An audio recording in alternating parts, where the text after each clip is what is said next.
Son of a bitch.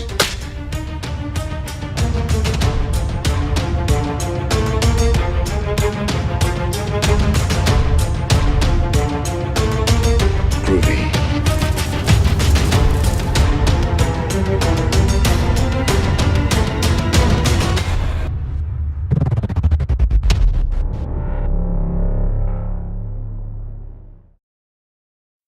Hey everybody, this is Mad Movies coming at you with my review of Misery, the 1990 film that is based on a Stephen King story that I think is absolutely fantastic. It did win an Academy Award, and I think absolutely deserved it. I think it's one of the best Stephen King related films that are out there. It's very, very compelling and hard to watch in sequences, and just disturbing and fantastic. I absolutely love it.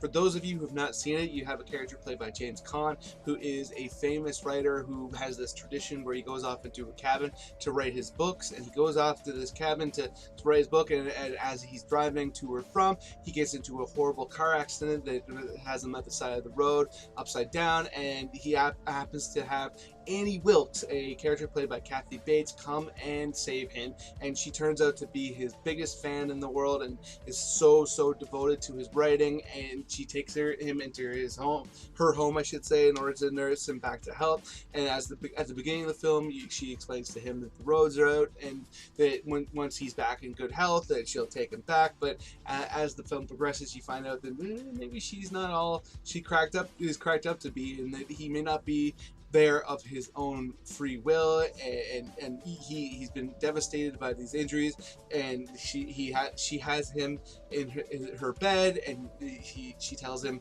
that the phones are out and all this stuff, and that he can't get back to society. And as the film progresses, you find out that she's not just a fan, but she's an obsessed fan who has emotional problems, and she reads the new book, and she finds out that he's going to be killing the main character, who she absolutely adores, and she forces him to write a different ending to the story. And as the film progresses, you just see these different facets of the character. I mean, Kathy Bates just absolutely knocks this performance out of the park. There's moments where she comes in where she looks like she's just been absolutely crying and just a complete emotional wreck, and hates life and doesn't know how she's going to continue another moment. And then there's times where she comes in where she's just this vision of happiness and glee and just joy to be around, and she seems like such a sweet person to begin with. And then there's other moments where she comes in where she's just this view of just unbridled rage, and she's going to exert her power over him. And there's moments where she seems to really relish this authority that she has over him, and you can tell that she seems like a very lonely person, and to have this authority over somebody she's looked up to for all this time is very, very powerful for her, and very powerful for the audience to watch her kind of go through this. And there's a lot of emotional devastation that she seems to go through. And there's this one sequence that is just so hard to watch, and if you've seen the movie, I'm sure you know exactly what I'm going to talk about. And this is definitely a spoiler, so if you haven't, you might want to track forward a little bit. But she has this sequence where she finds out that he's gotten out of bed, even though she's told him that he can't, and she realizes it because he knocks over one of her tchotchkes. And there's this very, very tense sequence where he's trying to get back into bed before she gets back, so that she has no idea. The way that whole scene plays out is absolutely stellar. But as the film progresses, you realize that because he didn't put it back in the same direction, she figures out that he's been out of bed. So in order to ensure that it's not going to be doing that, she decides to hobble him, and she puts this plank of wood in between his two legs, and she takes a sledgehammer and she knocks both of his feet in, so his feet are like this, and it is just so cringeworthy and difficult to watch. Just such a hard sequence.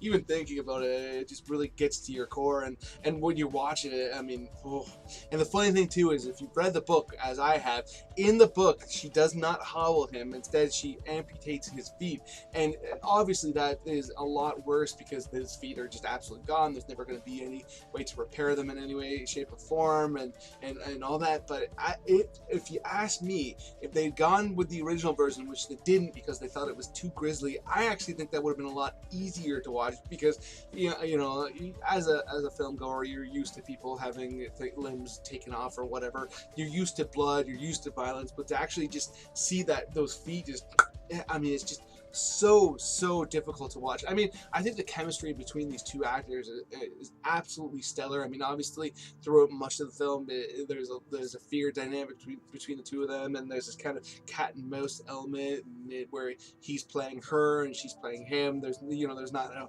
romantic chemistry between the two of them, but every time they share the screen together, it's just absolutely electric. I think they're fantastic together, and the sequences between the two of them are why this movie works. I mean, there's really only two other characters that are noteworthy to me. There's this old couple that are absolutely, they're a joy to see on screen. They're played by a couple of actors that you've seen in lots of movies, and they're just absolutely lovable. And he's the law enforcement agent, and there's lots of sequences where you feel like they might be James Caan's character, his opportunity to kind of get out of this situation, and to see how that whole thing progresses is kind of heartbreaking in sequences, but they're very entertaining. And then you get introduced to a his James Caan's character's literary agent, who's played by an absolute legend of the screen, and that's pretty great too. But I mean, she, to me, is the only reason why her character is memorable was because of who plays her. Like I said, I mean, at the core of this film,